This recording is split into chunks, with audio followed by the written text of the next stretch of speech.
Hi guys! For today's video ay may panibago na naman akong gagawin.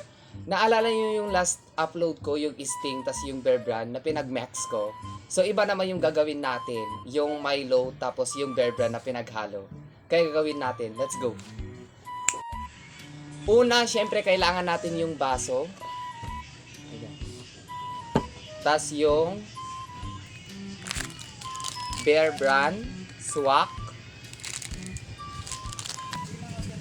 Tapos Milo, ayan, binili ko lang dyan sa kalsada yung may lumabas-labas dyan sa labas. Ayan, binili ko, palamig ko. Tapos, lagyan na rin natin siya ng Alaska kondensada. Tapos, syempre, hindi mawawala yung ice, yung yellow, para mas masarap kapag malamig yung iinumin natin na gagawin. Parang pa naman. So let's go, atin na pong umpisahan ang ating gagawin. Let's go. At ang una natin ilagay ay yung ice.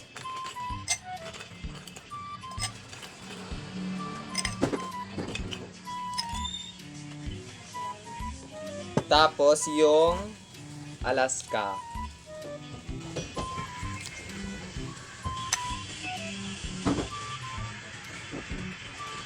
Lagyan natin na parang keme-keme din sa gilid para mas maganda yung effect.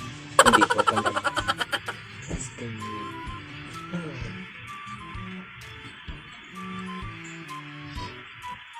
Dapat konti lang yung lagay natin kasi yung dulo dun sa Bear Brand, dun natin yung ilalagay itong Alaska. Tapos next yung Milo palamig.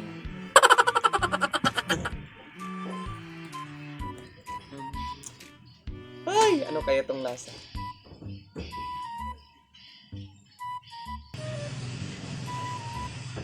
Ba't ganun?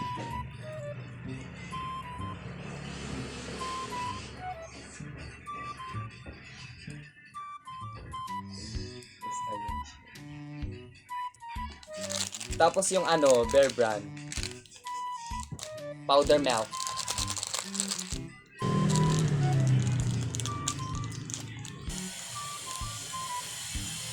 Ayan, ilagay na natin dyan, guys.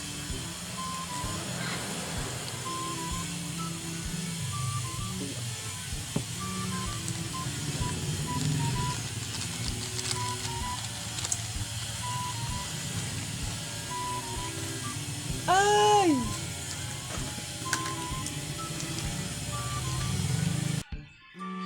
Tapos, syempre, lagyan natin ng Alaska kondensada doon sa tuktok. Uy, nagmaya. Tapos tama na, self.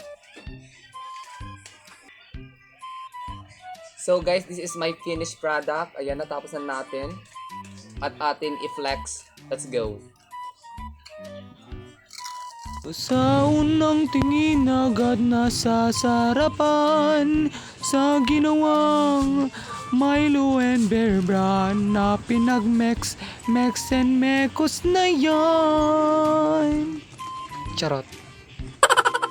At ayun na nga, at atin na pong titikman ang ginawa ni Self. Let's go.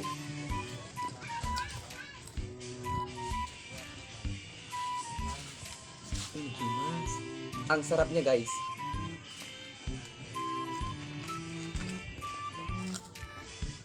So guys, ang sarap niya. Kung gusto nyong itry, free naman kayong itry to. Ano ba ka? Kapag may 30 pesos ka na, makakabili ka na ng ganito. Murang-mura lang. Tas sarap yung lasa niya. So ayun, if you enjoy watching, please follow for more updates. Thank you!